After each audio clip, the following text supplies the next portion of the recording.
नमस्कार दोस्तों, स्वागत है आपका रोशनी पब्लिकेशन के यूट्यूब चैनल में। आज के इस सेशन में हम पॉलिटी की श्रृंखला को आगे बढ़ाते हुए एसएसटी हम लोग का थोड़ा पीछे चल रहा है। पीछे चलने का मतलब ये नहीं कि आपका टाइम पे सिलेबस खत्म नहीं होगा। एसएसटी आज से हम लोग फुल फास्ट फॉरवर्ड मोड पे आगे ले जाने वाले हैं। उसी की श्रृंखला को आगे बढ़ाते हुए हम लोग आज पॉलिटी का जो है सेकंड पार्ट, पॉलिटी का हमने फर्स्ट चैप्टर ऑलरेडी स्टार्ट कर दिया था। एसएसटी में हम लोगों ने सबसे पहले क्या किया है, सबसे पहले सिलेबस अपलोड किया है। सारे सब्जेक्ट का सिलेबस हम लोगों ने सबसे पहले कवर किया है, ताकि उस वीडियो को देखकर आप अपने आगे की रणनीति बना सके कि किस सब्जेक्ट से कितने मार्क्स के क्वेश्चन आते हैं। ये सारा जानकारी आपका सिलेबस वाले वीडियो में मिल जाएगा। इसके अलावा सिलेबस के बाद हम लोग सिविक्स को आगे बढ़ाते हुए इसका फर्स्ट चैप्टर स्टार्ट किए थे, जिसमें हमने इसके फर्स्ट पार्ट में लोकतंत्र में सत्ता की साझेदारी, इसके फर्स्ट पार्ट में हम लोगों ने क्या पढ़ा था, लोकतंत्र क्या है, लोकतंत्र को सफल बनाने के लिए क्या क्या चीजें आवश्यक है, इनके बारे में 9th में भी पढ़ा गया था, जिसमें हम लोगों ने आपको थोड़ा सा उसका ब्रीफली जानकारी दिया था। और उसके बाद लोकतंत्र को आगे बढ़ाते हम लोग लोकतंत्र में द्वंद्ववाद, जहां से आपका क्लास 10th शुरू होता है, अलग अलग प्रकार के द्वंद्व के बारे में जाना था, आयरलैंड के द्वंद्व के बारे में जाना था। इसी के साथ फिर आगे हम लोगों ने क्या पढ़ा था आपका कि सामाजिक विभाजन एवं सामाजिक विभेद क्या होता है, एवं अगले पार्ट में हम लोग यहां तक आपका कंप्लीट कर चुके थे। कहां तक कंप्लीट कर चुके थे, सामाजिक विभाजन एवं सामाजिक विभेद तक आपका कंप्लीट हो गया था। और यहीं से हम लोग आगे बढ़ाएंगे। आज हम लोग जानेंगे सामाजिक विविधता, जो कि और सामाजिक विभाजन, सामाजिक विविधता को ही सामाजिक विभेद कहते हैं। किसे कहते हैं, सामाजिक विविधता को ही सामाजिक विभेद कहते हैं। इन दोनों के बीच डिफरेंस से स्टार्ट करते हुए हम लोग चलेंगे आगे कि आपका क्या है, लोकतंत्र में जो है जाति का क्या महत्व होता है, जाति किस प्रकार राजनीति में, जाति किस प्रकार लोकतंत्र में अपनी भूमिका निभाती है, जाति किस प्रकार लोकतंत्र को मजबूत बनाती है, लोकतंत्र को कमजोर बनाती है। इन सभी पहलुओं पर आज के इस सेशन में हम विचार करने वाले हैं। तो फटाफट आज के सेशन की शुरुआत करते हैं। उससे पहले अगर अभी तक आपने हमारे इस चैनल को सब्सक्राइब नहीं किया है तो अभी इस चैनल को सब्सक्राइब करके बेल नोटिफिकेशन दबा लीजिए, ताकि आगे आने वाले आपके हिस्ट्री, ज्योग्राफी और पॉलिटी का तो चल ही रहा है, इसके अलावा इकोनॉमिक्स, आपदा प्रबंधन, साइंस में आपका फिजिक्स, केमिस्ट्री, बायो, मैथ, इसके अलावा आपका और भी जो पोर्शन है, हिंदी, संस्कृत, सबका ग्रामर पोर्शन, एक कंप्लीट सिलेबस आपका 2026 के लिए आपको कंप्लीट कराया जाएगा। ठीक है, जो कि हमारे कैप्टन बैच के अंतर्गत आता है। रोशनी पब्लिकेशन हमारा इस साल का 2026 के लिए धाकल रूप से आपका कैप्टन बैच लॉन्च कर रही है। ठीक है, और इसी की श्रृंखला को आगे बढ़ाते हम लोग हिंदी संस्कृत में बहुत आगे निकल चुके हैं। अच्छी खासी सिलेबस आपका वहां पे कवर कराया जा चुका है। मैथ, साइंस, सोशल साइंस भी आपका बिल्कुल उसी के पैरेलल चल रहा है। तो उसी को हम लोग आगे बढ़ाते हैं। सामाजिक विविधता और सामाजिक विभाजन, इन सभी के बारे में छोटी सी जानकारी ले लेते हैं, ताकि क्योंकि आगे जो है इसी टॉपिक से रिलेटेड आपका बहुत सारा जो है मैच करने वाला है। तो सामाजिक विविधता हम लोग पिछले वीडियो में भी बात किए थे सबसे लास्ट में, कि जब समाज में अलग अलग जाति, धर्म और भाषा और संस्कृति के लोग रहते हैं तो उसे सामाजिक विविधता कहते हैं। मैंने आपको पिछले वीडियो में बताया था कि एक ही समाज में अलग अलग जाति, धर्म, भाषा, संस्कृति, अलग अलग कल्चर के लोग जब एक साथ मिलजुल कर रहते हैं तो उसे सामाजिक विविधता कहते हैं। और जब समाज की यही विविधता, जब अलग अलग जाति, धर्म, भाषा और संस्कृति के लोग एक ही जगह रहे और क्या करे, शांति पूर्वक ना रह के अहिंसा करे, लड़ाई करे, आपसी मनमुटाव हो, तो उसे क्या कहते हैं, सामाजिक विभाजन कहते हैं। ऐसा ही रूप क्या हो जाता है, सामाजिक विभाजन का रूप हो जाता है। सामाजिक विविधता टकराव या भेदभाव का रूप ले लेती है सामाजिक विविधता विभाजन में। यह एक सकारात्मक बात है जो समाज को मजबूत बनाती है। एक ही समाज में अलग अलग तबके के लोग रहना, अलग अलग टाइप के लोग रहना, ये एक समाज के लिए, एक सभ्य समाज के लिए एक निशानी है, ये सब एक सभ्य समाज की। लेकिन यही जो सामाजिक विभाजन का रूप ले लेता है कि एक ही समाज में रह के जब अलग अलग धर्म के लोग, अलग अलग संस्कृति के लोग, अलग अलग संप्रदाय के लोग जब आपस में लड़ाई करते हैं, हिंसा करते हैं, अगजनी करते हैं, तो वो क्या होता है, सामाजिक विभाजन कहलाता है। और यह एक नकारात्मक बात है। एक आदर्श समाज के लिए यह एक बहुत ही नेगेटिव वाली बात है। ठीक है, अब इसके एग्जाम्पल में देख लेते हैं। भारत में जैसे इसका एग्जाम्पल है सामाजिक विविधता का सबसे अच्छा उदाहरण अगर पूरी दुनिया में कोई है तो क्या है, भारत है। विविधता का सबसे अच्छा उदाहरण कौन है, भारत है। क्योंकि भारत में हिंदू, मुस्लिम, सिख, ईसाई, पारसी, जैन, बौद्ध, सभी धर्म के लोग, सभी समाज के लोग, कई भाषा बोलने वाले, जैसे आपका क्या बांग्ला, हिंदी, उर्दू भी बोली जाती है। इसके बाद आपका क्या कहेंगे, मराठी, राजस्थानी, गुजराती, कई लैंग्वेज, और वो सभी हमारे एक ही फ्लैग के नीचे सब लोग रहता है। तो क्या है, भारत क्या है, आपका सामाजिक विविधता का उदाहरण है। वही सामाजिक विभाजन में बात करें तो श्रीलंका में क्या होता है, श्रीलंका में हमेशा संघर्ष चलते रहता है दो वर्गों के बीच। किसके बीच? सिंहली लोगों के बीच और तमिल के बीच। बिल्कुल संघर्ष की बातें हमेशा होती रहती है। लिट्टे जो वहां का आतंकवादी संगठन है, उनके द्वारा हमेशा वहां पे अटैक होते रहते हैं। क्यों? क्योंकि वहां पे तमिल को नजरअंदाज किया जाता है। तो ये सभी आपके उदाहरण है सामाजिक विविधता, सामाजिक विभाजन। समझ गए होंगे, जब एक ही समाज में कई वर्ग, कई धर्म, कई संप्रदाय के लोग मिलजुल कर रहते हैं तो इसे सामाजिक विविधता कहते हैं। एवं वही लोग जब एक ही जगह पर जाति, धर्म, भाषा, संस्कृति के लोग रहते हैं लेकिन शांतिपूर्वक ना रहकर मनमुटाव होता है, आपसी झगड़े, आपसी कलेश, आपसी विविधता, टकराव और भेदभाव का रूप ले लेती है। एक दूसरे से जब भेदभाव होने लगता है तो वो क्या हो जाता है? सामाजिक विभाजन का रूप ले लेता है। और आगे सामाजिक विभाजन को और अच्छे से समझेंगे कि सभी का उद्देश्य और हित समान होता है। किसमें? सामाजिक विविधता में। सभी का एक ही उद्देश्य होता है कि हम अपने देश को आगे बढ़ाएं, हम अपने प्रांत को आगे बढ़ाएं, हम अपने जिले को आगे बढ़ाएं, हम अपने गांव को आगे बढ़ाएं। और सभी का उद्देश्य और हित दोनों में क्या होता है? समान होता है। और क्या भारत में दलित सवर्ण, अमेरिका में श्वेत। और इसमें क्या है? हित सबका समान ऐसा नहीं माना जाता है। सामाजिक विभाजन में सभी का हित क्या होता है? समान नहीं माना जाता है। देखिए कहीं कहीं सामाजिक विभाजन, देखिए भारत का भी, भारत में दलित और सवर्ण, अमेरिका में श्वेत अश्वेत। अमेरिका की बात करें तो वहां पे श्वेत अश्वेत के बीच हमेशा झगड़ा देखने को मिलता है। श्वेतों के द्वारा जो गोरे लोग हैं वो क्या हमेशा काले लोग को हीन भावना से देखते हैं। ठीक है, वहीं भारत में भी ये सामाजिक विभाजन तो ना कहेंगे लेकिन छोटा मोटा मनमुटाव देखने को मिलता है। भारत में दलित और सवर्ण हमेशा कन्फ्लिक्ट में होते हैं राजनीतिक रूप से भी। ठीक है, तो ये आपका एक सामाजिक विविधता और सामाजिक विभाजन खत्म नहीं हुआ। हाँ, तो सामाजिक विविधता, सामाजिक, ये आप समझ गए हैं ऑलरेडी। बाकी हम लोग उदाहरण एक इंपॉर्टेंट है, ये देख लेते हैं। ठीक है, सामाजिक विविधता क्या होता है? जब एक ही समाज में अलग अलग लोग आपसी भाईचारे के रूप में रहते हैं तो क्या होता है? सामाजिक विविधता। सामाजिक विभाजन जब आपसी हिंसा होने लगती है, आपसी भेदभाव, मनमुटाव होने लगता है तो उसे सामाजिक विभाजन कहते हैं। इतना तक समझ में आया? अब एक एक करके हम लोग उदाहरण देखेंगे क्या सामाजिक विविधता एवं क्या सामाजिक विभाजन है। मुंबई में उत्तर भारतीय पर हमला, जाति धर्म अलग पर क्षेत्र की पहचान एक। अब इसमें देखिए यही बात करेंगे कि ये क्या है? उत्तर भारतीय लोग मुंबई में जाके संगठित हो जाते। संगठित क्या होंगे? या कि उन लोगों पे अत्याचार होता है तो मुंबई में उत्तर भारतीयों पर हमला। और ये जब हमला होता है इसका बेस क्या होता है? क्षेत्र होता है। क्या होता है? इसका बेस क्या होता है? क्षेत्रीय आधार पर उत्तर भारतीयों पर हमला होता है। उसमें क्या होता है? ये नहीं देखा जाता कि धर्म क्या है, जाति क्या है। धर्म और जाति उनकी अलग होती है। उत्तर भारतीयों के धर्म अलग होते हैं, कोई हिंदू होंगे, कोई मुसलमान होंगे, लेकिन किस बेसिस पर भेदभाव होता है? क्षेत्रीय पहचान एक होने पर सबका समान हित होता है। इसके कारण ये क्या है? आपका सामाजिक विविधता को तो उदाहरण है, लेकिन ये जब आपसी विवाद हो जाता है तो उत्तर भारतीय और दक्षिण भारतीय में एक क्या होता है? थोड़ा सा विभाजन का स्वरूप देखने को मिलता है। लेकिन यह विभाजन उतनी बड़ी, ये जो विभाजन का स्वरूप है उतना बड़ा नहीं है कि राष्ट्र हित से भी इसको ऊपर रखा जा सके। इसीलिए यह विभाजन जो है उस प्रकार कारगर नहीं साबित होता और ये कारगर साबित होगा भी नहीं। ठीक है, आगे बात करें ऑस्ट्रेलिया में भारतीय छात्र। फिर वही बात करें कि जैसे देखिए उत्तर भारतीय जब दक्षिण जब में जाते हैं जहाँ पे जॉब अपॉर्चुनिटी ज्यादा है, वहां पे जॉब काम वाम करने के लिए जाते हैं तो क्या होता है? उनका हित समान होता है कि क्या करते हैं कि हम लोग उत्तर भारतीय, वहां पे अत्याचार होता है तो क्या होता है? एक कंफ्लिक्ट जो देखने को मिलता है नॉर्थ बनाम साउथ में। उसी तरह जब पूरा ऑल ओवर इंडिया के छात्र जब कहीं बाहर पढ़ने जाते हैं, जैसे ऑस्ट्रेलिया में भारतीय छात्र जब पढ़ने जाते हैं तो धर्म जाति अलग और एक पहचान, तो वो क्या होते हैं? चाहे वो उत्तर भारतीय हो चाहे वो दक्षिण भारतीय, वहां पे वो इंडियन कहलाते हैं। आप समझे होंगे, यहाँ पे उत्तर दक्षिण हो जाता है, लेकिन जब यही दोनों मिलकर जब छात्र ऑस्ट्रेलिया जाते हैं तो वहां पे क्या होता है? सब एक होते हैं। क्या होते हैं? एक होते हैं। वहां भी देखिए धर्म जाति सब अलग होता है, क्षेत्र भी उत्तर दक्षिण का भी माने तो भी, लेकिन देश क्या होता है? पहचान एक होती है कि ऑल आर इंडियन। सबके पास क्या होता है? भारतीय पासपोर्ट होता है। तो उस आधार पे वो संगठित रहते हैं, उस आधार पे वो क्या होते हैं? संगठित होते हैं। तो क्या होता है? ये समानता, समान हित, ये सब क्या है? सामाजिक विविधता का उदाहरण है। क्या है? सामाजिक विविधता का उदाहरण है। अब वही देखेंगे सामाजिक विभाजन का। सामाजिक विभाजन का उत्तरी आयरलैंड बोलेंगे भैया। उत्तरी आयरलैंड में क्या है? सभी जितने भी लोग हैं सभी एक ही धर्म के हैं। तब तो ये और अच्छा है भैया।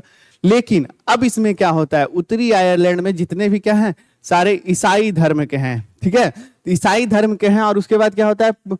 इसमें ईसाई धर्म में दो टाइप हो जाता है। क्या हो जाता है? ईसाई धर्म में दो टाइप हो जाता है, जो एक हो गया कैथोलिक, दूसरा हो गया प्रोटेस्टेंट। क्या हो गया? कैथोलिक और प्रोटेस्टेंट। तो ये दोनों जो धर्म के लोग हैं 50-50% लोग रहते हैं, 50-50, लगभग 50-50, एक बोल सकते हैं 43 और 53, इस प्रकार का उनका रेशियो है। लेकिन मान लीजिए आधे आधे लोग दोनों धर्म के रहते हैं उत्तरी आयरलैंड में। और क्या होता है, धर्म एक है लेकिन अलग अलग जो वर्ग होते हैं, उस धर्म के अलग अलग जो वर्ग हो जाने के कारण वो ओवरलैप करते हैं, एवं ये थोड़ा सामाजिक विभाजन का स्वरूप ले लेता है, जिसके कारण कई बार कॉन्फ्लिक्ट होते रहते हैं। कई बार कॉन्फ्लिक्ट, विभाजन और संघर्ष। किस बात पे कॉन्फ्लिक्ट होता है? किस बात पे कॉन्फ्लिक्ट होता है? उसका एक वर्ग कहता है, उसका एक वर्ग जो कैथोलिक वर्ग है वो कहता है कि हमें क्या करना है, एक जो कैथोलिक बहुल जो इसके बगल में राज्य है, आयरलैंड के बगल में आयरलैंड गणराज्य है, वो जो जहाँ पे कैथोलिक बहुल है वहां पे हमें मिला दिया जाए। एवं दूसरा वर्ग कहता है कि हमें ग्रेट ब्रिटेन के साथ ही रहा जाए, जो कि प्रोटेस्टेंट वर्ग का लोग है। एम आई राइट? तो ठीक है सर, इसी को आगे हम लोग बढ़ाते हैं। समझ में क्या आ गया कि यहाँ पे देखिए धर्म तो समान है लेकिन अलग अलग वर्ग का आपसी संघर्ष होते रहता है, जिसके कारण यह क्या है, विभाजन का स्वरूप ले लेता है। समझ रहे आ रहा है कि अलग अलग जाति, यहाँ समझ रहे, जाति एक मान सकते हैं, वर्ग यानी बोल सकते हैं जाति। ईसाई धर्म में दो जाति हो जाती है और दोनों जातियों में क्या होता है, कॉन्फ्लिक्ट होते रहता है। आगे बात करेंगे नीदरलैंड। धर्म अलग अलग होता है पर वर्ग का कोई संबंध नहीं। अब देखिए वही देखें, जरूर धर्म भले नीदरलैंड में अलग अलग है लेकिन ये इनका जो धर्म है उनके वर्ग पर कभी हावी नहीं होता है। क्या होता है?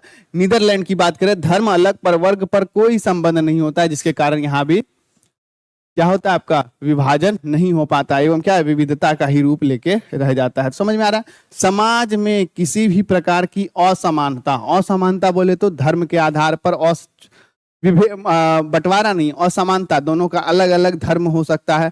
तो जरूरी नहीं कि किसी भी समाज में अगर दो धर्म हो या तीन या चार भी धर्म हो तो इस आधार पर बंटवारा हो सके। क्या जब तक ये सभी धर्म आपस में मतभेद या मनभेद की स्थिति उत्पन्न नहीं होती है तब तक वह समाज एकीकृत होता है, सामाजिक विभेद के रूप में होता है, सामाजिक विविधता के रूप में होता है, जो कि एक समाज के लिए बहुत ही आवश्यक तत्व है। ठीक है, लेकिन यही जब आपसी विवाद हो जाता है तो सामाजिक विभाजन का स्वरूप ले लेता है, जो कि विकास के आधार पर भी और जो सामाजिक जो शांति होती है उसके आधार पर भी एक समाज के लिए क्या होता है, बहुत बुरा साबित होता है। आई होप आपको ये पूरा टॉपिक समझ में आ गया होगा, सामाजिक विविधता, एक सामाजिक विभाजन। तो आपका विभाजन का बस यही एक एग्जाम्पल था, कौन सा, उत्तरी आयरलैंड। कौन सा? उत्तरी आयरलैंड। उसके बाद ये क्या है, बाकी सारा विविधता का उदाहरण है। क्या है? विविधता का उदाहरण है। चलिए आगे बढ़ेंगे। हाँ, ये सामाजिक विभाजन की राजनीति के तीन निर्धारित तत्व, सामाजिक विभाजन के तीन राजनीतिक तत्व, यानी राजनीतिक आधार पर कब कब सामाजिक विभाजन संभव है, कब कब ऐसी स्थिति उत्पन्न हो सकती है कि किसी भी समाज में, किसी भी देश में या फिर किसी भी राज्य में आपका विभाजन का स्वरूप ले ले। क्या करे? विभाजन का स्वरूप ले ले। हमारा ये दूसरा टॉपिक है, सामाजिक विभेद हम लोग और सामाजिक विविधता पढ़ा चुके हैं। और आपका ये वीडियो जब आप पिछले वाला वीडियो नहीं देखिएगा थोड़ा सा आपको इसमें दिक्कत होगा। ठीक है, तो आप अगर नहीं देखे तो पिछला वीडियो भी एक बार जाके देख लीजिएगा। अभी हम लोग देख लेते हैं सामाजिक विभाजन में राजनीति के तीन निर्धारित तत्व। एक बड़ा बड़ा पैराग्राफ आपका लिखा हुआ है आपके बुक में। कितना? एक बड़ा बड़ा पैराग्राफ जो थोड़ा लेंथी आपका वर्ड हो जाता है, जिसको हमने आसान से दो टॉपिक में, दो पॉइंट्स में आपका कवर किया है। ठीक है, आसानी से देखिएगा, सारा चीज समझ आए। तो सामाजिक विभाजन के तीन निर्धारित तत्व माने जाते हैं राजनीति के आधार पर। ठीक है, सामाजिक विभाजन की राजनीति के तीन निर्धारित तत्व। इसमें से क्या है, कब कब कोई राजनीतिक प्रतिक्रिया सामाजिक विभाजन का रूप ले लेती है। पहला चीज, अगर लोग अपनी पहचान को राष्ट्रीय पहचान से जोड़ते हैं तो सामंजस्य होता है। यानी एक देश है, क्या है, एक देश है, मान लीजिए ये एक डब्बा एक पूरा देश है। ठीक है, और इस देश में ये तीन राज्य हैं। ठीक है, तीनों राज्य के अपने अपने हित हो सकते हैं अलग अलग, तीनों राज्य के अपने अपने हित हो सकते हैं अलग अलग। वहीं पे तीनों राज्य के अपने अपने सेपरेट कुछ हित हो सकते हैं, कुछ कल्चर हो सकते हैं, कुछ संस्कृति हो सकती है। तो जब तक ये तीनों देश तीनों राज्य अपनी अपनी संस्कृति को स्वतंत्र रूप से जीता है एवं थोड़ी मोड़ी एडजस्टमेंट करके इस अपना यह देश जो है इसको सर्वोपरि रखता है, इसको सर्वोपरि रखता है, तब क्या होता है, उस देश में सामंजस्य स्थापित रहता है। उस देश में क्या होता है, सामंजस्य स्थापित रहता है, वह देश एकीकृत रहता है, सामाजिक विभेद के रूप में फूलता पनपता रहता है। वहीं इन तीनों का अगर क्षेत्रीय मुद्दा, क्या इन तीनों का यदि क्षेत्रीय मुद्दा या फिर किसी एक का भी क्षेत्रीय मुद्दा एक दूसरे पर हावी होने लगता है, अगर उपराष्ट्रीय पहचान एक दूसरे पर हावी हो, जैसे भारत जैसे देश में अगर देखें कि अगर सब लोग कहने लगे कि नहीं हम बिहारी हैं, हम बंगाली हैं, हम मराठी हैं, हम राजस्थानी हैं, हम गुजराती हैं, हम भारतीय हैं, इस मुद्दे को छोड़कर सब लोग कहें कि हम कन्नड़ हैं, हम गुजराती हैं, हम मलयाली हैं, तो ये भावना अगर उस पर हावी हो गई कि देश जाए ऐसी की तैसी, पहले हमारा राज्य है, तो क्या होगा, वैसी स्थिति में देश का क्या हो जाएंगे, टुकड़े हो जाएंगे। क्या हो जाएंगे, देश के अलग अलग टुकड़े हो जाएंगे। वहीं हम अगला टॉपिक की बात करें तो राजनीतिक मांगे। पहली मांग क्या है, आपकी पहचान के आधार पर। जब क्षेत्रीय पहचान आप पे हावी हो जाएगी, किसी भी क्षेत्र, किसी भी देश के लिए यदि कोई क्षेत्रीय पहचान को अपना ही मुख्य पहचान मानने लग जाते हैं तो क्या हो जाता है, सामाजिक विभाजन का स्वरूप ले लेता है। क्या हो जाता है, सामाजिक विभाजन का स्वरूप ले लेता है। यानी क्या हो जाएगा, अगर हम लोग मान जाएंगे कि हम लोग गुजराती, मराठी, बंगाली अलग अलग हैं, देश के बारे में ज्यादा नहीं सोचेंगे, तो क्या होता है, विभाजन का स्वरूप ले लेते। लेकिन वहीं भारत एक ऐसा देश है, ये हमारा सौभाग्य है कि इसमें क्या है, सभी लोग एक साथ रखते हैं। क्षेत्रीय जो मुद्दे हैं उसको ज्यादा दरकिनार करके हमारे जो राष्ट्रीय मुद्दे हैं उस पर ज्यादा ध्यान दिया जाता है। हम जो है एक देश के रूप में एक हैं, तभी हम लोग के पास क्या होता है, हम लोगों में सामंजस्य है। क्या है, हम लोग सामंजस्य में है। आगे बात करेंगे राजनीतिक मांगे, क्या है, पॉलिटिकल डिमांड। अब इसमें क्या होता है, अगर मांगे संविधान के भीतर एक दूसरे समूह को नुकसान पहुंचाए बिना हो तो शांति होती है। यानी कुछ राजनीतिक मांगे ऐसी होती है, जैसे किसी एक मांग पर किसी दूसरे समुदाय का अगर नुकसान हो, या फिर किसी दूसरे के मांग पर किसी एक समुदाय का नुकसान हो, दो समुदाय मान लेते हैं। क्या करते हैं, फिर से यहाँ पे देखिए, एक समुदाय का एक कोई व्यक्ति ये और दूसरा समुदाय का ये व्यक्ति ये, मान लीजिए इसके मांग पर, इसका मान लेंगे ए और ये बी, मान लीजिए ए का मांग है कुछ ऐसा जिसके कारण बी की जो है स्थिति खराब हो रही है। क्या हो रही है, बी की स्थिति खराब हो रही है। दो व्यक्ति हैं, मान लीजिए क्या कर रहा है, ए का मांग जो है कुछ इस प्रकार है, ए का खेत में क्या है, बहुत ज्यादा कुछ ऐसा है, पानी है, जिसके कारण ये जब पानी छोड़ रहा है तो बी की फसल बर्बाद हो जा रही है, बी की फसल बर्बाद हो जा रही है। ऐसी स्थिति में अगर ये पानी छोड़ देगा तो बी की फसल बर्बाद हो जाएगी। तो क्या होगा, दो खेत है, इसमें क्या है, ए की फसल, ए क्या है, ए के खेत में बहुत ज्यादा पानी भर गया, अगर वो पानी छोड़ेगा तो बी के खेत में चली जाएगी और इसकी फसल बर्बाद हो जाएगी। यानी एक दूसरे को ये क्या कर रहे हैं, ओवरलैप कर रहे हैं। इनकी जो मांग है, इनकी जो आवश्यकता है, एक दूसरे को नुकसान पहुंचा रही है, संविधान के बाहर है। क्या है, एक दूसरे के बाहर है, वहीं संविधान के भीतर है, संवैधानिक दायरे में है, संविधान के नियम के अंतर्गत है। तो एक दूसरे को बिना नुकसान पहुंचाए एवं संविधान की दायरे के अंदर अगर किसी भी समुदाय की मांग होती है, कोई भी राजनीतिक मांग होती है, तो क्या होती है, उस समय में शांति होती है। क्या होती है, शांति होती है, सब लोग मिलजुल कर सामाजिक विभेद के स्वरूप में रहते हैं। वहीं अगर चरमपंथी मांग हो, एक दूसरे के दमनकारी, यानी एक के मांग के कारण किसी दूसरा समुदाय का दमन हो रहा हो, किसी दूसरे समुदाय की को परेशानी हो रही हो, तो विभाजन होता है। जैसे यूगोस्लाविया में क्या होता है, यूगोस्लाविया में क्या हुआ था, एक जो वर्ग था उसके मांग के कारण किसी दूसरे वर्ग की क्या हुई, आपकी आपसी में हानि हुई, जिसके कारण यूगोस्लाविया का क्या हुआ, विभाजन हो गया। यूगोस्लाविया कई देशों में बट गया, यूगोस्लाविया कई देशों में बट गया। आगे बात करते हैं सरकार की प्रतिक्रिया, तीसरा पॉइंट। पहला पॉइंट, अगर क्षेत्रीय पहचान हावी हो जाए तब सामाजिक विभाजन हो सकता है। राजनीतिक मांग एक दूसरे की चरमपंथी मांग हो, यानी एक दूसरे के दमनकारी मांग हो, तो क्या हो सकता है, तो राजनीतिक विभाजन हो सकता है। तीसरी बात करें तो राजनीतिक सरकार की प्रक्रिया, तीसरे तत्व, तीन निर्धारित तत्व, तीसरा तत्व की बात करें तो सरकार की प्रतिक्रिया। अगर सरकार न्यायपूर्ण मांगों को स्वीकार करे, यानी जैसे अभी किसान बिल आया था हाल ही में, क्या होता है किसान बिल में क्या था, किसान जो थे वो दिल्ली को ऐसे घेर के या बोल सकते हैं आंदोलन कर रहे थे वहां पे। तो वो क्या थे, सरकार ने उनकी मांगों को समझा, क्या किया, सरकार ने उनकी मांगों को समझा और किसान बिल वापस ले लिया।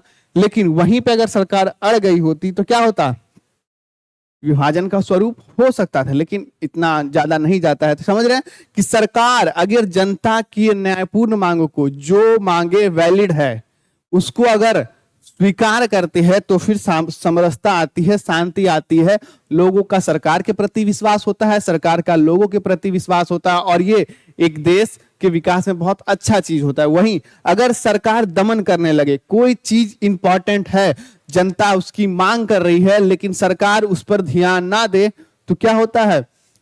संघर्ष और विघटन होता है। सरकार और जनता में संघर्ष हो सकता है, सरकार और राजनीतिक पार्टी में संघर्ष हो सकता है, दो दलों में संघर्ष हो सकता है, या फिर दो क्षेत्रों में भी संघर्ष हो सकता है, जिसके कारण क्या होता है? विघटन, या हो सकता है क्या? विघटन हो सकता है, उस देश में विभाजन का स्वरूप आ सकता है। इसी तरह आपका रूस में बोलेंगे, जार निकोलस की जब शासन था, आप लोग हिस्ट्री में पढ़ेंगे कि जार निकोलस का जब शासन था तो उसमें जनता क्या मांग कर रही थी? जनता भूख से पीड़ित थी। क्या थी? जनता भूख से पीड़ित थी, और उसकी सरकार से, अपने राजा से यही मांग कर रही थी कि छोटे भगवान हमको रोटी दो। तो उस स्थिति में उसने क्या किया? सरकार, जो जनता है, उसकी मांगों को नजरअंदाज किया, जिसके कारण क्या हुआ? संघर्ष हुआ, एवं जार निकोलस का जो है शासन हटा। वहां से क्या हुआ? शासन हटा। तो यही बात करेंगे। आपका 3 निर्धारित तत्व आप आराम से याद कर लीजिए। क्षेत्रीय पहचान के आधार पर आपका, अगर क्षेत्रीय पहचान राष्ट्रीय पहचान पर हावी हो जाता है तो सामाजिक विभाजन का स्वरूप होता है। राजनीतिक मांगे अगर न्यायपूर्ण नहीं होती है, क्या है? अगर एक दूसरे को नुकसान पहुंचाती है, चरमपंथी मांगे, इसके कारण भी क्या होता है? राजनीतिक विभाजन होता है।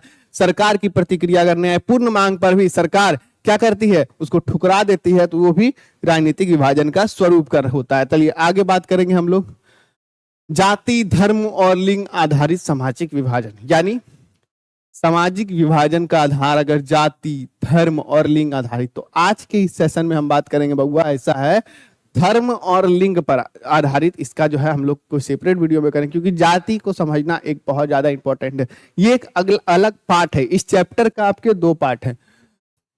लोकतंत्र में सत्ता की साझेदारी, इसका एक पार्ट हम लोग अभी जस्ट पिछले स्लाइड में खत्म कर चुके हैं। ये 2 पार्ट में है, क और ख में, क और ख में। ये आपका जाति, धर्म और लिंग आधारित सामाजिक विभाजन, ये आपका ख पार्ट में है। तो यहां से आज हम लोग जाति के बारे में समझना शुरू करेंगे। इसमें क्या है? सामाजिक विभाजन में जाति की भूमिका। सबसे पहले जाति, धर्म और लिंग आधारित सामाजिक विभाजन। तो सामाजिक विभाजन में जाति किस प्रकार भूमिका निभाती है अपनी, अलग अलग। हम लोग जाति के बारे में अभी समझेंगे, जाति होती क्या है, जाति किस प्रकार बढ़ती है, राजनीति में जाति किस प्रकार काम करती है, आगे हम लोग जानते हैं। तो सामाजिक विभाजन में जाति की भूमिका क्या है? जाति आधारित विभिन्नता राजनीतिक रूप से दोनों सकारात्मक और नकारात्मक दोनों भूमिका निभाती है। यानी जाति के आधार पर जब राजनीति होती है तो इसके सकारात्मक परिणाम भी हैं एवं नकारात्मक परिणाम भी है। दोनों तरह के परिणाम जाति आधारित राजनीति में देखने को मिलते हैं। अब भैया सकारात्मक क्या है, नकारात्मक क्या है? तो जाति राजनीति में दलित और पिछड़ी जातियों को सत्ता में पहुंचाने में सहायता देती है। यानी जब जातिगत आधारित राजनीति होती है तो दलितों और पिछड़ों को सत्ता तक पहुंचाने में सहायता मिलती है। जैसे इसमें एग्जाम्पल दिया जाता है कि 70 के दशक से पहले क्या था कि सवर्णों, ब्राह्मणों, राजपूतों, इन सभी का वर्चस्व भारतीय राजनीति में ज्यादा था। ठीक है, इन सभी का वर्चस्व क्या था? भारतीय राजनीति में ज्यादा था। लेकिन वहीं 70 के दशक के बाद क्या, पिछड़े, अति पिछड़े, इन सभी का जो है क्या है, वर्चस्व भारतीय राजनीति में थोड़ा ज्यादा देखने को मिला है। तो क्या हुआ? दलितों और पिछड़ी जातियों का भी सत्ता में भागीदारी होती है यही। लेकिन केवल जातिगत पहचान आधारित राजनीति लोकतंत्र के लिए हानिकारक हो सकती है। लेकिन सिर्फ इसी बेसिस पे कि जाति के आधार पर अगर राजनीति हमेशा होती रहे तो ये एक स्वस्थ लोकतंत्र के लिए बहुत ही खतरनाक सिद्ध होता है। तो इस प्रकार क्या है, जातिगत आधारित राजनीति सकारात्मक एवं नकारात्मक दोनों तरह की राजनीति होती है। चलिए आगे बात करेंगे हम लोग वर्ण व्यवस्था के बारे में, क्योंकि जातिवाद के बारे में जब पढ़ रहे हैं तो वर्ण व्यवस्था के बारे में ना पढ़े तो फिर हम लोग से कुछ ना कुछ एक बहुत बड़ा पोर्शन आपसे छूट जाता है। कारण क्यों है? क्योंकि वर्ण व्यवस्था सबको पता है, जाति का पद क्रम यानी वर्ण व्यवस्था एक कहा जाता है जिसके अकॉर्डिंग ब्राह्मण को सबसे ऊपर रखा जाता है, उससे कम क्षत्रिय, फिर वैश्य और शूद्र। क्या होता है? वैश्य और शूद्र। उसके बाद क्या होता है, एक और बात करें, इसके बाद क्या आता है? अनटचेबल। क्या होते हैं? अनटचेबल। महाशूद्र बोल सकते हैं आप इसको। क्या बोल सकते हैं? महाशूद्री। शूद्र या शूद्र को दलित बोलिए। क्या है? ब्राह्मण, क्षत्रिय, वैश्य, शूद्र, दलित, महादलित, ये और नीचे जाता है। क्या जाता है? ये और नीचे। ये तो मुख्य 4 सबको पता है, ब्राह्मण, क्षत्रिय, वैश्य, शूद्र, दलित, दलित। ये आपका ये देख रहे हैं, 1 2 3 4 5 6 मुख्य आपका ये 4 है, ठीक है। तो आप क्या कर सकते हैं, वर्ण व्यवस्था में क्या है, 4 जातियां हैं, ब्राह्मण, क्षत्रिय, वैश्य, शूद्र। शूद्र के अंदर ही दलित और महादलित, फिर ये एक अलग हो जाता है, एक अलग आपका क्या बोलते हैं, आपका हायरार्की तैयार हो जाती है। एक पदक्रम अगर चलने देखना चाहें तो इस तरह से बनता है, सबसे ऊपर ब्राह्मण, फिर क्षत्रिय, वैश्य, शूद्र, फिर अनटचेबल जिसको दलित कहते हैं। किसे कहते हैं, दलित। और दलित के नीचे भी एक महादलित होता है। तो ये आपका क्या है, इसी तरह की हायरार्की होती है जो कि एक वर्ण व्यवस्था है। इसी को दूर करने के लिए क्या है, आपकी जातिगत आधारित राजनीति होती है, जिसके कारण जो पिछड़े वर्ग के लोगों के पास जो है सत्ता पहुंचती है, जिसके क्या होता है, पिछले वर्ग के लोगों के पास भी सत्ता पहुंचने में सहायता मिलती है। तो यही एक क्या है, पॉजिटिव पॉइंट है। शूद्रों और अंत्ययजों यानी अछूतों को सामाजिक सम्मान और संसाधनों से वंचित रखा गया। तो अब हम पीछे चलते हैं, क्या थोड़ा सा रिवाइंड पीछे चलते हैं कि उस समय क्या होता था, शूद्रों और अंत्ययजों यानी अछूतों को क्या है, समाज से दूर रखा जाता था, सामाजिक सम्मान और संसाधनों से वंचित रखा जाता था। यानी समाज के जो संसाधन थे और उस जो सम्मान उनको मिलना चाहिए, उन सभी से उनको क्या करा जाता था, वंचित रखा जाता था। पहले वर्ण व्यवस्था कालांतर में जटिल और कठोर हो गई, जिससे समाज में एक गहरी असमानता फैल गई। वर्ण व्यवस्था के बारे में बोले, ये जो वर्ण व्यवस्था है धीरे धीरे क्या और ज्यादा कठोर हो गई। यानी ब्राह्मण का बेटा हमेशा ब्राह्मण, वो हमेशा सुप्रीम होता था, हमेशा उन्हीं का बोलबाला, उसके बाद क्षत्रिय का आता था, फिर वैश्य का, फिर शूद्र, दलित, महादलित, ये सब क्या हो धीरे धीरे पिछड़े होते चले गए। धीरे धीरे इनकी जो सामाजिक स्थिति थी वो भी पिछड़ी होती गई, और सामाजिक स्थिति के साथ साथ इनकी जो आर्थिक स्थिति भी हो गई वो भी पिछड़ी होती चली गई।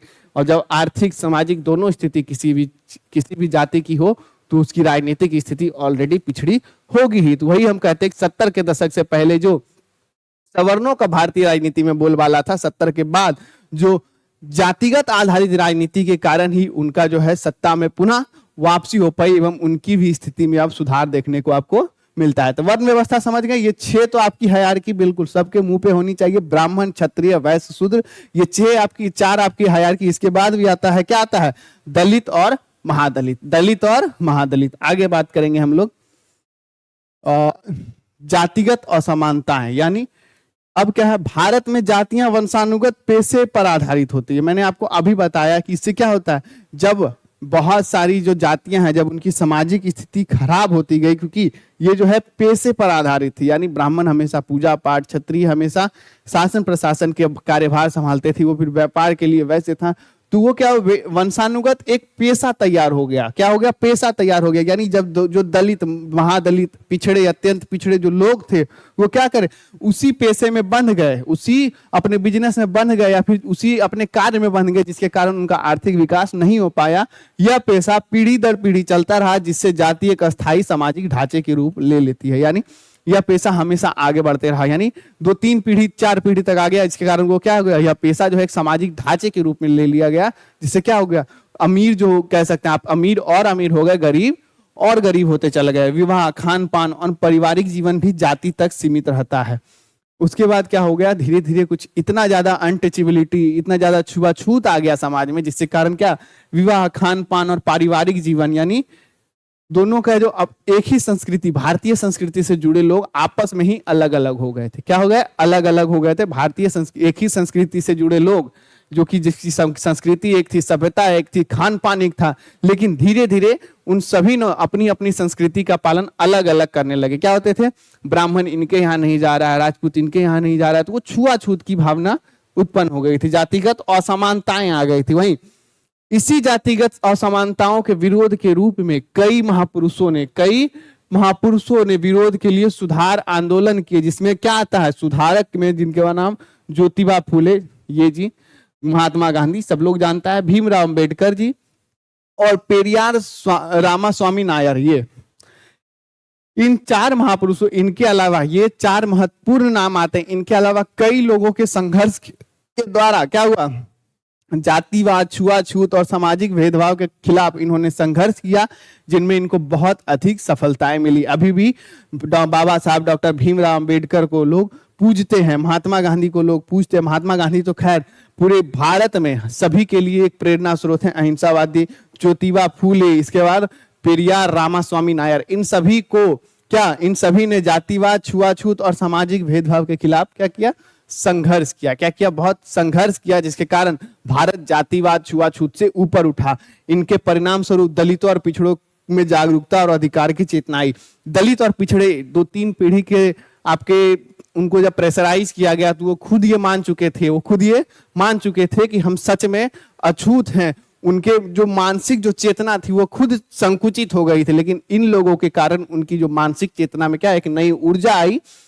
इसके परिणाम स्वरूप दलित और पिछड़ों की जागरूकता और अधिकार में चेतना आई। क्या हुई? जागरूकता और अधिकार में क्या आई? चेतना आई। आगे बात करेंगे हम लोग आधुनिक भारत में बदलाव। तो उन सभी एक जब देख रहे आप फेज चल रहा है आपका कि पहले क्या था, एक वर्ण व्यवस्था के साथ ही धीरे धीरे क्या हुआ, जो अलग अलग उनका पूरा खान पान अलग हुआ, अलग रोजगार हो, क्योंकि आपका जो क्या बोल सकते उसको जाति प्रथा जो थी उसके कारण क्या पेशा भी तय हो गया था। पेशा तय होने के कारण उनकी सामाजिक स्थिति भी अलग अलग हो गई थी और उनकी मानसिक स्थिति भी संकुचित हो गई थी। आर्थिक स्थिति तो खैर बहुत डमाडोल होना तय ही था। ठीक है, तो आगे इसी में बात करेंगे। जब बहुत ज्यादा सुधार हुए, जब कई महापुरुषों के द्वारा, महात्मा गांधी, भीमराव अंबेडकर, ज्योतिबा फूले और पेरियार, इन सभी के द्वारा जब सामाजिक सुधार आंदोलन किए गए तो फिर उनकी चेतना में एक नव संचार आया, जिसके परिणाम स्वरूप जाति व्यवस्था में धीरे धीरे कमजोरी आई। जाति व्यवस्था जो आती थी, जो सब सुप्रीम माना जाता था, जो ब्राह्मण, क्षत्रिय, वैश्य, शूद्र, ये सब जो एक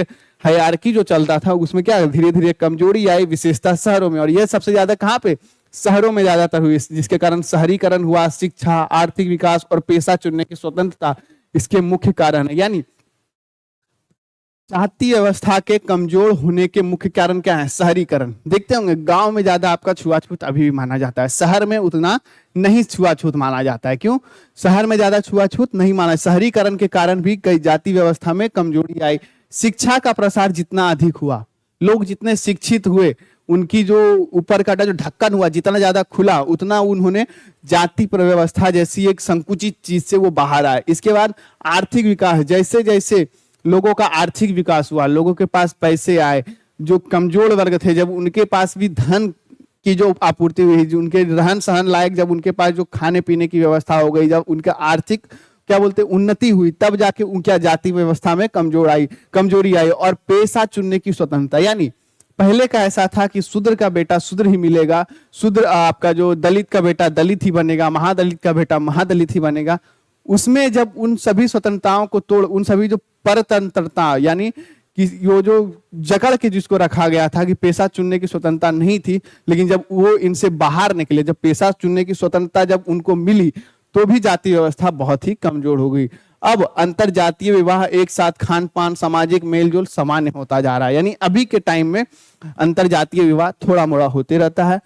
एक साथ खान पान ऐसा नहीं होता है कि किसी अगर शूद्र की यहाँ विवाह है तो और जाति के लोग नहीं जा रहे, या फिर और जाति की यहाँ अगर कहीं विवाह है, कहीं कुछ है तो शूद्र लोग नहीं जा रहे। ये सभी अभी जो है बहुत ही नॉर्मल धीरे धीरे होने लगा है। सामाजिक मेलजोल भी सामान्य हो गया है। यानी पहले एक ऐसा होता था कि अगर कोई सवर्ण जाति के लोग हैं, ऊंची जाति के लोग हैं, तो वो कोई मीटिंग में जा रहे हैं, कोई अगर सभा हो रही है तो वहां पे उन्हें ऊंची जगह बैठाया जाता था, बाकी सब लोग नीचे जगह बैठते थे। लेकिन अब ये सब भी जो है क्या, ये सारी व्यवस्था भी धीरे धीरे खत्म हो रही है। यानी आधुनिक भारत में क्या होता है, जाति प्रथा को लेकर आगे बदलाव हो रहा है। आगे बात करेंगे हम लोग इसी में संविधान और कानूनी प्रावधान। अब ये क्या है भैया कि संविधान और कानूनी प्रावधान की बात करें तो इसको जाति प्रथा को खत्म करने के लिए भारतीय संविधान में ही बहुत सारे कानूनी प्रावधान किए गए हैं। क्या क्या किए गए हैं? जातिगत भेदभाव को गैर कानूनी घोषित किया गया। यानी जाति के आधार पर अगर किसी के साथ भेदभाव होता है तो वह एक गैर कानूनी चीज है, जिसके कारण सजा होती है। आगे बात करेंगे छुआछूत को अपराध माना गया है। नागरिकों को पेशा चुनने की स्वतंत्रता, यानी जिस जो जटिल, जो आप बोल सकते हैं एक तरह के जंजीर में जो जकड़ के रखा गया था जो जाति व्यवस्था को, उन सभी से क्या स्वतंत्रता मिली है। छुआछूत को अपराध माना गया, नागरिकों को पेशा चुनने की स्वतंत्रता दी गई है। सरकार ने आरक्षण, कानून और नीति के माध्यम से सुधार लाने की कोशिश की है। यानी जो कमजोर वर्ग के लोग थे उनको आरक्षण देकर आगे लाने की, यानी साथ साथ कदम मिलाने की जो है बात की गई है। सरकार ने आरक्षण की व्यवस्था की है, कानून और नीति के माध्यम से सुधार लाने की कोशिश की है। भारतीय संविधान में ये सारे कानून आगे बने गए जाति व्यवस्था को खत्म करने के लिए। और समस्याओं की बात करें, अधिकतर शादी विवाह अभी, लेकिन इसके बाद भी अभी भी क्या क्या समस्या बाकी है। यहां तक तो आपको समझ में आ गया कि भाई ऐसा है कि अभी तक जो है जाति व्यवस्था का स्टार्टिंग में क्या स्वरूप था, कैसे वो आगे बढ़ा, फिर उसके बाद कैसे धीरे धीरे उसमें कमजोरी आते दिखी है, भारतीय संविधान में क्या प्रावधान मिले जिससे उसे और कमजोर किया गया। इन सभी के बावजूद भी और भी बहुत सारी जो समस्या है जो अभी भी व्याप्त है, जिनको अभी हटाने का जरूरत है, जिसको अधिकतर शादी ब्याह अभी भी जाति के भीतर होती है। यानी जाति बंधन क्या है, अभी भी शादी विवाहों में लगता है। क्या है कि जाति की बेटी जाति में ही जाएगी, जात की बेटी सेम कास्ट में ही शादी लोग करते हैं। अधिकतर ऐसा देखने को मिलता है, ऐसा नहीं है अब थोड़ा मोड़ा होने लगा, बट क्या है अधिकतर स्थिति में ऐसा देखा जाता है कि लोग क्या करते हैं, एक ही कास्ट में शादी करते हैं। संपत्ति और शिक्षा में सशक्त जातियों का ही वर्चस्व है। यानी अभी भी जो शिक्षा है समाज के सबसे पिछले वर्गों तक, सबसे पिछड़े वर्गों तक नहीं पहुंच पाई है। अभी भी बहुत सारा कार्य इसमें बाकी है।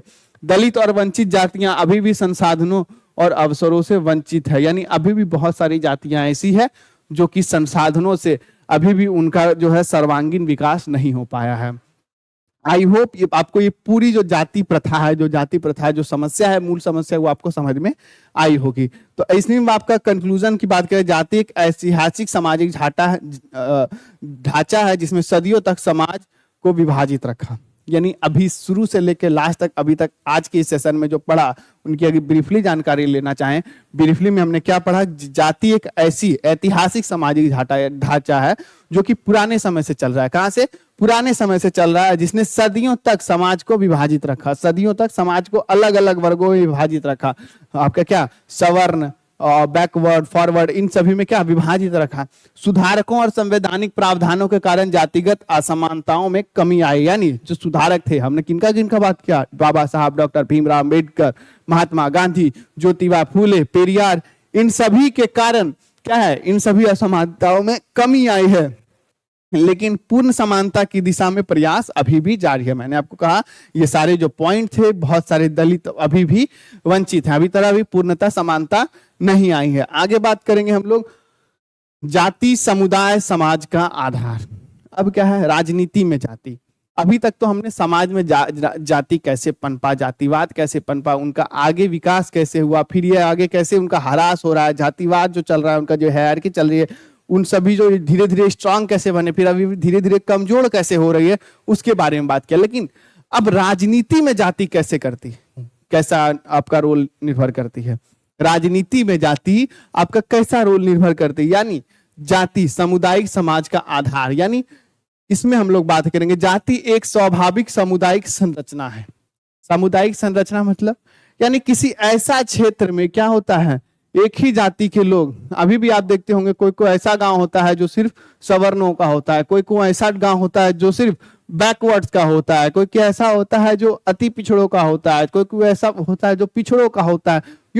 मतलब इसमें होता क्या है आपका कि कहीं कहीं बहुलता आती है, कहीं कहीं मतलब आप बोल सकते हैं किसी क्षेत्र में राजपूत ज्यादा मिलेंगे, किसी क्षेत्र में आपको मोदी ज्यादा मिलेंगे, किसी क्षेत्र में आपको क्या भूमिहार ज्यादा। तो इस तरह का भी क्षेत्रवादी जो क्या होता है, इसमें क्या होता है, सामाजिक जो होता है जाति एक स्वाभाविक सामुदायिक संरचना बन जाती है। क्या होती है, एक समुदाय की एक संरचना बन जाती है जिसमें लोग साझा हितों से जुड़े होते हैं। अब इस गांव के लोग क्या करेंगे, जैसे अब मान लीजिए ये गांव क्या है, पिछड़ों का है, क्या बोल सकते हैं, पिछड़ों का है। इसमें जितने भी होंगे ये सभी क्या चाहेंगे, पिछड़ों का विकास हो। क्या चाहेंगे, इसमें चाहेंगे लोग पिछड़ों का विकास हो। वहीं एक दूसरा गांव है जो कि सवर्णों का है, इसमें ये लोग क्या बोलेंगे कि सवर्णों के लिए अधिक से अधिक नियम कानून बने। तो दोनों क्या, एक सामुदायिक संरचना स्वयं ही अपना अलग अलग बन जाती है। राजनीति में जाति एक पहलू है पर एकमात्र सबसे महत्वपूर्ण पहलू नहीं है। राजनीति में, भारतीय राजनीति में या फिर किसी भी राजनीति में की बात करें, चाहे वो विदेश की ही राजनीति की ना हो, उसमें क्या है, जाति एक पहलू है। जाति बहुत ही निर्णायक भूमिका निभाती है, लेकिन जाति ही सिर्फ निर्णायक भूमिका निभाते यह आवश्यक नहीं है। आप ये लाइन ध्यान में रखिएगा। क्या, अगर आपका इससे रिलेटेड कुछ क्वेश्चन आए तो डायरेक्ट नहीं लिखाया है जाति एक निर्णायक भूमिका निभाती। जाति निर्णायक भूमिका निभाती है, लेकिन सिर्फ जाति ही निर्णायक भूमिका निभाती है, यह बात बिल्कुल गलत है। क्या है, जाति सिर्फ राजनीति में आपका क्या है, निर्णायक भूमिका नहीं निभाती है। राजनीति में जातिगत समीकरण, अब बताते इसमें क्या होगा।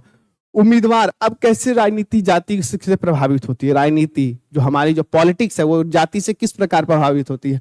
उम्मीदवार का चयन में जातिगत जनसंख्या को ध्यान में रखा जाता है। कोई भी पार्टी आप देख लीजिए, अगर आप मैं लाइव एग्जांपल लूं तो कोई भी पार्टी हो, बिहार का अगर मैं एग्जांपल लेता हूं तो चाहे वो जेडीयू हो, चाहे वो आरजेडी हो, चाहे वो बीजेपी हो, चाहे हिंदुस्तान आवाम मोर्चा हो, वीआईपी हो, चाहे वो कोई भी पार्टी हो, चाहे रामविलास पासवान की जो पार्टी है जो कि आपका एलजेपी, वो सभी कोई भी पार्टी हो, ये जब आप चुनाव आते हैं और अपने उम्मीदवारों के की जो लिस्ट निकालते हैं तो उस क्षेत्रीय आधार पर, उस क्षेत्र में जाति के आधार पर, जाति के कितने लोग हैं, उस जाति विशेष के कितने लोग हैं, इसका भी वो लोग ध्यान में रखते हैं।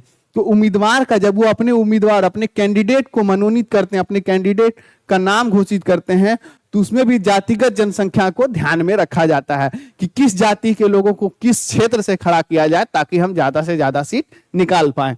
सरकार के गठन में भी जातीय संतुलन को महत्व दिया जाता है। बहुत ज्यादा न्यूज पे सुनते होंगे आपकी, आज हमारी जो है मंत्रिमंडल का विस्तार है जिसमें अमुक जाति के इतने लोगों को शामिल किया गया, अमुक जाति के इतने लोगों को शामिल किया। यानी ना सिर्फ उम्मीदवार के चयन में, बल्कि उम्मीदवार के चयन के बाद जब सरकार बनती है तो उस सरकार में भी जातीय संतुलन को ध्यान रखा जाता है। यानी सभी जातियों को खुश करने के लिए सभी जाति का क्या है आपका कैंडिडेट लाया जाता है, जो कि एक तरह से अच्छी बात है। सभी जाति का इसमें क्या होना चाहिए, आपका भागीदारी होनी चाहिए, लेकिन सिर्फ जाति के आधार पर ही भागीदारी नहीं होनी चाहिए। मैं फिर से रिपीट करता हूं, जाति राजनीति में अच्छी चीज है, एक पहलू है, लेकिन सिर्फ जाति ही एकमात्र पहलू नहीं है। कोई राजनीतिक दल जातिगत भावना भड़काते हैं और जाति विशेष का प्रतिनिधित्व बन जाते हैं। यानी कुछ कुछ राजनीतिक दल ऐसे भी होते हैं जो कि जातिगत भावनाओं को बढ़ा, यानी कुछ कुछ राजनीतिक दल ऐसे होंगे जो कि सिर्फ एक जाति विशेष को मतलब ज्यादातर प्रेफर किया जाता है। कोई किसी राजनीतिक दल को आप देखे होंगे किसी एक खास जाति से संबंध रखते हैं, क्या है, एक खास जाति संबंध रखते हैं, वो जाति उनके लिए लॉयल होती है, वो राजनीतिक पार्टी थोड़ी उनके लिए अधिक झुकाव होता है। इस तरह क्या है, राजनीति में जाति इस प्रकार भी हावी है। ये 3 पॉइंट आपने देख लिया। अगले पॉइंट में देखेंगे, दलित और पिछड़ी जातियों का चुनाव में महत्व बढ़ जाता है। हमेशा से आप लोग देखते हैं जब भी चुनाव आते हैं तो हमारे दलित भाइयों के ऊपर बहुत शोषण हो रहा है। हम आएंगे तो दलित के लिए ये करेंगे, हम आएंगे तो महादलित के लिए ये करेंगे, हम आएंगे तो पिछड़ों का के लिए रिजर्वेशन लाएंगे। तो इस प्रकार के वादे किए जाते हैं। मतलब दलित और महादलित और पिछड़े जातियों का चुनाव में क्या होता है, महत्व बढ़ जाता है। उनके लिए कई वादे, कई घोषणाएं किए जाने लगते हैं जिससे उनमें आत्मगौरव और राजनीतिक चेतना बढ़ती है। तो राजनीति में जातिगत जो समीकरण है, जाति का जो महत्व है, इस प्रकार आप दर्शा सकते हैं। आगे बात करेंगे हम लोग, चुनाव में जातीय प्रभाव सीमित। अब क्या बात करेंगे, अभी तक तो हम लोगों ने बात किया कि चुनाव में जातीय प्रभाव किस प्रकार दिखता है, किस प्रकार दिखता है। उम्मीदवार के चयन में, आपके सरकार के गठन में जातिगत भावना भड़काकर बहुत सारे जो राजनीतिक दल होते हैं वो क्या करते हैं, राजनीतिक दल होते हैं एक जाति विशेष को क्या फेवर करके उस जाति विशेष का क्या वोट लेने का ट्राई करते हैं। दलित और महादलित पिछड़ी जातियों का जो होता है क्या होता है, राजनीतिक चेतना में विकास होता है, क्योंकि उनका चुनाव में महत्व बढ़ जाता है, क्योंकि उनको एक वोट बैंक की तरह ट्रीट किए जाते हैं। आगे बात करेंगे हम लोग, किसी भी निर्वाचन क्षेत्र में चुनाव में जातियों का प्रभाव कहां तक सीमित है। ये तो इतना प्रभाव देखने को मिलता है, लेकिन कहां तक नहीं देखने को मिलता है, इसकी सीमाएं क्या है। किसी भी निर्वाचन क्षेत्र में केवल एक जाति का प्रभुत्व नहीं होता। यानी मैंने आपको बताया कि माना किसी क्षेत्र में ये क्षेत्र जो है सवर्णों का है, तो जरूरी नहीं जितने भी लोग रहते होंगे इसमें सारे सवर्ण ही होंगे। क्या होंगे, सारे सवर्ण ही होंगे। वही कहते हैं किसी भी निर्वाचन क्षेत्र में केवल एक जाति का प्रभुत्व नहीं होता है, एक ही जाति उस निर्वाचन क्षेत्र में हो यह जरूरी नहीं है, दूसरी जातियां का भी प्रभाव होता है। कोई दूसरा भी जाति होती है बिल्कुल होती है। कोई पार्टी केवल एक जाति के सहारे सत्ता में नहीं आ सकता। यह भी पॉइंट है कि किसी एक जाति को अगर आप मोबिलाइज कर ले या फिर किसी एक जाति का ही आप समर्थन करके आप चाहें उस पूरे क्षेत्र का हम सरकार गठन कर लें, आप नहीं कर सकते। क्यों? क्योंकि कोई भी क्षेत्र या फिर कोई भी देश या फिर कोई भी राज्य किसी एक जाति की मोहताज नहीं होती है, और भी बहुत सारी जातियां होती है। तो सिर्फ आप जाति को सीढ़ी बनाकर आप सत्ता तक नहीं पहुंच सकते, आप राजनीति नहीं कर सकते। एक ही जाति में अमीर गरीब के बीच राजनीतिक झुकाव अलग अलग होता है। यानी मान लीजिए अगर एक आप जाति विशेष की ही राजनीति करें तो उसमें भी अलग अलग जाति में अमीर गरीब दोनों तरह के लोग होते हैं, दोनों की समस्याएं अलग होती है, दोनों के समाधान भी अलग अलग होते हैं। तो राजनीति सिर्फ जाति के बेसिस पे आप नहीं हो सकता। अब सरकार की लोकप्रियता उनकी जातीय चरित्र पर नहीं बल्कि कामकाज पर निर्भर करती है। यानी कोई भी सरकार, कोई भी गवर्नमेंट, कोई भी पार्टी क्या होती है, आपका सिर्फ जाति के आधार पर फेमस नहीं होती है। उसका क्या होता है, उसके जो कार्य हैं क्षेत्र में, उन्होंने क्या क्या कार्य किए हैं, क्षेत्र के लिए वो कितने अवेलेबल रहते हैं, इन सभी पर विचार करके ही सरकार या फिर वो पार्टी की जो है लोकप्रियता निकलती है। आगे बात करेंगे इसमें हम लोग जाति के भीतर राजनीति का प्रभाव। यानी अभी तक हम लोग पढ़ रहे थे राजनीति पर जाति का प्रभाव, क्या राजनीति पर जाति का प्रभाव, लेकिन अब हम लोग जानेंगे जाति में भी राजनीति का प्रभाव पड़ता है। राजनीति का प्रभाव जाति पर भी पड़ता है, यानी उल्टी गंगा भी बहती है। केवल जाति राजनीति को नहीं, राजनीति भी जाति को प्रभावित करती है। अभी कैसे, राजनीति समान सामाजिक स्थिति वाले जातियों के बीच गठबंधन कर सत्ता पाने का प्रयास करती है। यानी कहीं कहीं सिनेरियो अमुक नॉर्मली ऐसा देखा जाता है, कहीं 3 पार्टियां या फिर मान सकते हैं 4 पार्टियां, क्या बोल सकते हैं, ए बी सी डी, ये 4 पार्टियां मान सकते हैं हो गई, और चारों का जो है पूर्ण बहुमत नहीं है। क्यों? क्योंकि सरकार बनाने के लिए पूर्ण बहुमत, आधा से अधिक आपको सीटें चाहिए होती है, चारों में से किसी के पास नहीं है।